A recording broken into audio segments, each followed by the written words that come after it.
The rescission package went through. That means that NPR and PBS get defunded from taxpayer money. It doesn't mean they go away. It doesn't mean that they can't keep themselves up and running just by doing what I do, going and getting sponsors for the program. They're just not going to get any free money from the taxpayers, and that makes sense because it was a very one-sided organization. We've got U.S. Representative District 8 Republican, great state of North Carolina, Mark Harris. Mark, how are you? Good to see you. I'm doing great, Joe. It's good to be with you today. I'm probably way older than you, but I remember growing up and having PBS and NPR, and that made sense because there weren't a whole lot of options out there. You had 3 or 4 TV channels, and the education we got was actually, it seemed to me, to be pretty unbiased. They became these behemoths of left-leaning bias, and they were really indoctrination outlets that were getting free money from you and me and everybody watching and listening. This was the right thing to do to take their money away, right?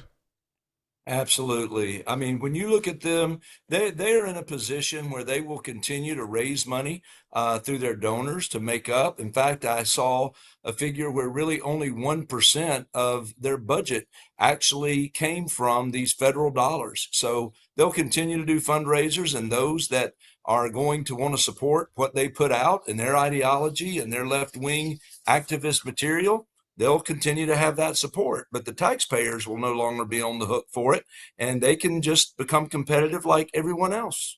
They're all screaming and crying now at these organizations, saying that it's just not fair. We're not biased at all. I mean, Mark, in those hearings, we heard you and everybody else, ask them very direct questions about their bias and giving pure examples of it was 60-1, liberal to conservative. Brendan Gill asked this woman who was running NPR, I believe, who Oh yeah. about her want, her desire to give reparations, and about how she couldn't stand Trump and so on. I mean, did they just get fat and happy being as far left as they were, and did they think we'd never catch on? I mean, what happened here? Well, I think honestly, everybody just continued to kind of go along to get along. And I think that when the American people in the fall of 2024 went to the polls and they put Donald Trump back in the White House and they gave us a majority in the U.S. House and flipped the Senate to a majority in the Senate, the American people were saying, we want to do government differently. We want it to be done differently. And suddenly, we are just holding accountable these left wing groups that have been just living off the taxpayers' dime. And when Doge went to work in those first 6 weeks, right after the administration took office, you'll recall that, I mean, the polls were 80-20 when the American people were seeing how money was being spent. And they Right. were going, this is craziness. We're not going to put up with that. Yeah, exactly right. And what we saw from NPR and PBS was extremely political, extremely left wing. Now their complaint is, well, getting rid of the money is political. I'd agree. It is political because your politics are so far left, because you're trying to indoctrinate 5-year-olds. This isn't Mr. Rogers' Neighborhood anymore. This isn't Sesame Street anymore. These are organizations that took your money and mine and were funneling it into these far left-wing drag shows in elementary school sort of programs. At some point, you've got to realize either you've got a value as a media outlet and you'll last because people find value, or you don't. But what you said is pretty telling. 1%. Mark, why did they fight so hard to keep that 1% money, do you think? I mean, it's a lot of money on paper, but why fight so hard? Go out and get money from advertisers. Exactly. Well, I think it's because they continue to raise money, feeling like they've got some kind of group out here that is going to support them, and they do have a certain element within the population that will continue to support them. But the bottom line is, I just think that they take us for some fools to think that we're going to continue to fund organizations that are going to continue to put out just the negative attacks, and really that's what led me to do what I've done this past week in introducing repealing the charter of the National Education Association, another group that's out there that has just gone off the rails. District 8 Republican, great state of North Carolina. It is Representative Mark Harris. Go to harris.house.gov. Let's get into that full-throated. We know that Jimmy Carter started the Department of Education in the late 70s because he wanted to kiss up to the teachers' unions. Now you got the National Education Association, and they have a charter. Does that mean something as far as my money going to them? Are we supporting the National Education Association, the NEA, that basically hates anything conservative? Well, the charter itself doesn't come with money per se, but the charter itself is like the congressional seal of approval that is put on any organization. And this goes all the way back to 1906, long Wow. before there was the Department of Education. In 1906, Congress chartered the NEA with the whole idea of encouraging teaching and encouraging teachers along the way. And from 1906 to here we are in 2025, well, I don't have to tell you, they have gone off the rails. Yeah. And really, what this bill does is strips them of the congressional seal of approval, if you will, and saying that no longer are they a group that we would put our stamp of approval upon. Did Jimmy Carter do what I said, though? Do you agree with that, that he only started the Oh, Department of Education to kiss up to the unions?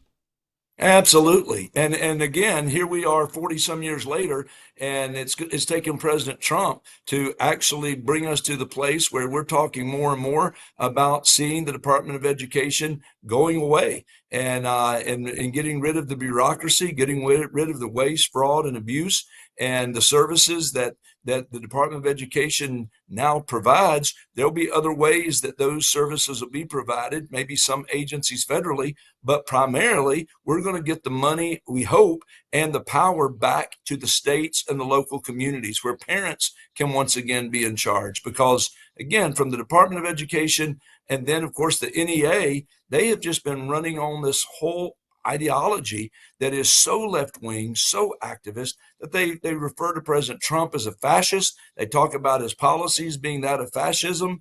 They're always fighting parents who are going to school board meetings to call for certain things for their kids. It's just gotten ridiculous. Under the Biden administration, they literally were going to school board meetings. Like the FBI would go there and take down Yep. license plate numbers. I've talked to whistleblowers who said they actually had to do that. Instead of trying to track down pedophiles, they were told to go to Catholic churches and to school board meetings. It doesn't make any sense. Are we getting better on that? Is the deep state backing off of that? Are we now going to be able to go to a school board meeting and say, hey, I'd like to talk to you about what happened to my child or about the curriculum or about a horrible book that's in the library without fear of being arrested and dragged out?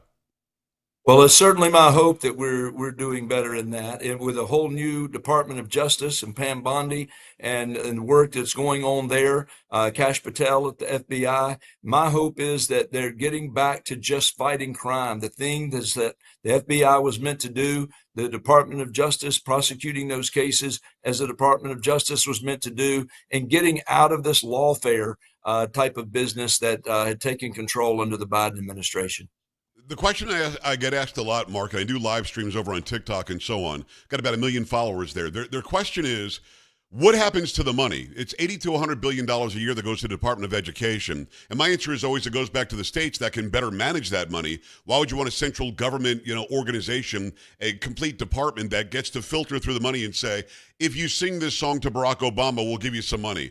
If you ignore that there should be a mother and a father in a house and it's cool to raise somebody as a single parent just because you feel like it, then we'll give you some money. I mean, am I right in that we take away that filter, that left wing ideology from a central government department, give it back to the states, and let them do best for what the kids need? You're exactly right, Joe. That is what happens because under the Biden administration, we saw millions, millions of dollars. I saw even in my own district a $21 million grant, and it was written under the DEI principles, and it was Wow. given for that. And when the Trump administration came in, they froze that, they stopped that till they could take a look at it and figure it all out. There's a number of places where the department under the Trump administration has frozen those kind of grants in order to say, we're going to look at it, we're going to sort this out. And man, I'm grateful for that. I'm grateful that they've Yeah. looked under the hood and seen how this money is being spent. And to your point, we want to get back to where block grants to the states can then be managed by those state legislatures, by those states, and what their local communities and their local school boards need. That's what, listen, any government that gets closer to home is better government. We can't manage every American from Washington, D.C. Is the That's quality not of meant. education? Go ahead. No, we're not meant to manage every American from Washington, D.C. Well, that was not the original intention. It should be small but necessary government, not this overwhelming Correct. government that controls everything. Will the quality of education go up, Mark? And here's what I mean. In Washington State, Oregon, some other places, if you know how to write your name on a test, you're getting a 50 already just because you can write your name. They're passing people that did not learn and shouldn't be passed. And they're saying, well, because they're BIPOC people, they're not learning at the same rate because it's a racist curriculum. Are we going to fix this to where we're going to find out why people aren't learning very well, why some people are doing better? We're going to figure it out, let the teachers actually teach again, and maybe we can lift everybody up and be more productive in their education.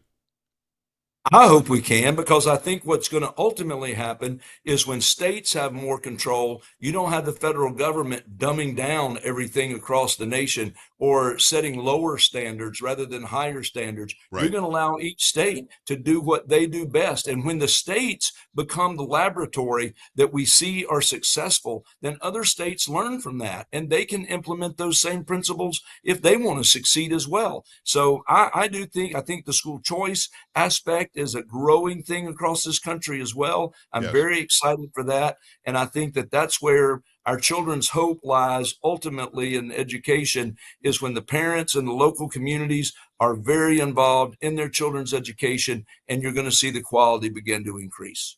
Representative Mark Harris, District 8 Republican, great state of North Carolina. Go follow him, harris.house.gov. Follow him on social media as well. Let's talk about ICE and protecting the border. First of all, we know that the attacks on ICE, they're up 830%. That's horrible. Here in Texas, where I am, in McAllen, in Alvarado, you had 2 attacks on ICE facilities where one bad guy ended up dead. There was an ICE officer who got shot in the neck.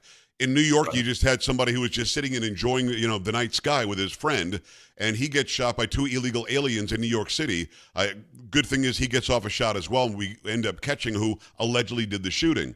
But we're seeing these attacks on ICE. You're seeing people that you rub shoulders with every day in the House of Representatives pushing for this. Hakeem Jeffries wants more activism out there. You've got people pushing sanctuary cities, pushing an ICE app to track where the agents are. Mark, what do we do about this, if anything, to first of all, calm down the rhetoric so that people don't get hurt, and secondly, make them understand that these people are just doing their jobs enforcing the law? Well, they are just doing their jobs enforcing the law. And we've got to stand with these law enforcement leaders. We've got to be willing to let them know that we appreciate the difference they made. When President Trump came in, he made it clear that we were going to round up the criminals. We were going to round up those that were here illegally, that were committing crimes, and we were going to deport them. And ICE is simply doing their job. And I think they're doing it quite well, to be honest with you. And we need, as the American public, to continue to stand behind them. I do think that ultimately we've got to cut any kind of financial resources from the federal government out to any city that becomes a sanctuary city and is fighting these ICE agents. I mean, look, we've seen universities begin to come to the table when President Trump stood up and said, look, if you can't manage your university and you continue with this anti-Semitism and you continue with these kind of things, then we're going to start withholding some money. Suddenly you started seeing those schools coming to the table. I Yeah. think that we've got to do the same things to these cities that are trying to become sanctuary cities. They are fighting our own law enforcement that are there. And President Trump, he took an oath of office to defend and protect, and he is trying to protect Americans. They made a big deal when he called the National Guard out there to LA. But listen, he did so because it was necessary. They Yeah. weren't finding the leadership in their mayor. They weren't finding leadership in their governor. They weren't finding leadership in any of those elected officials, it seemed. And he stepped in to protect LA. And thank God he did.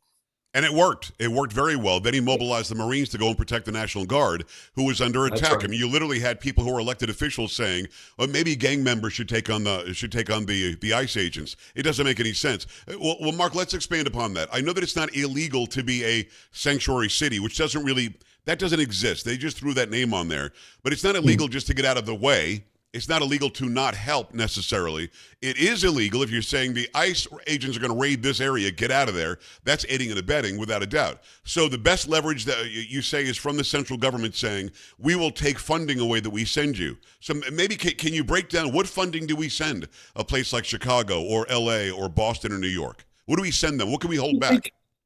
You think of all the things that cities apply for from the federal government and grants and different things that they try to get to help underwrite what they do. so many things. We collect taxes and then we turn them around and send the money right back. Right. And I think that we need to make sure that we are letting them know up front that we're going to maintain law and order. This has been an administration that is about law and order. And we want to work with local communities. We don't want to be fighting local communities. And I think that's where you get in trouble. I mean, you've got your George Soros, district attorneys that are set up in some of these larger cities that are not going to move forward on punishing crime, and all of those things. And we've got to be willing to step up and fight back.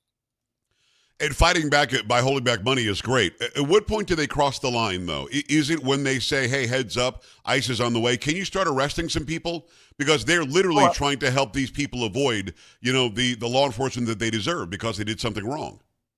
I think Tom Homan has already made it clear that any aiding and abetting these illegals, you're going to be held responsible. And we saw that happen with a judge who was trying to help Yes. a person, even in her own courtroom, avoid arrest by ICE agents. And so I think they've made it clear that if you're aiding and abetting illegals, then you're going to be held accountable for it. U.S. Representative Mark Harris, go and follow him now. He's District 8 Republican, great state of North Carolina, harris.house.gov. One last question. Can you give us any more insight from my audience and from me into what the DNI is saying? I like Tulsi Gabbard. We're friends. I think that her announcement was amazing. Is there really a possibility that Obama on down can be facing some sort of prosecution? Well, I think there's going to be a lot of questions asked, and I think there's going to be a lot of hearings that are going to be held in the weeks ahead, as this information begins to be gathered. I mean, really and truly, these are some serious implications Yes. that we're recognizing that are happening. I mean, the kind of thing that you're reading about and hearing, that if there's evidence that continues to build, this will make Watergate look like child's play.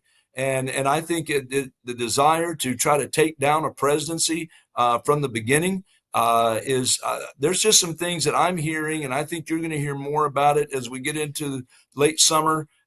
When we get back after the August recess, I think there's going to be hearings that Judiciary Committee and some others. I serve on that committee, and I know Congressman Jim Jordan, our chairman, Right. has found great interest in this information that we're hearing from Tulsi Gabbard, and I really believe that some things are yet to come. Oh, well, Mark, I hope so, because, those who say a former president can't be prosecuted, it seems to me that Trump was charged with 91 indictments, so that's just not true. We really appreciate the time and all the work that you're doing for North Carolina and for the country. Go and follow Representative Mark Harris right now. Mark, thanks a million. I appreciate you. Thank you. Appreciate you, Joe. All right, God talk bless. again soon. God bless. We're back after this. Yes, Stay sir. right here.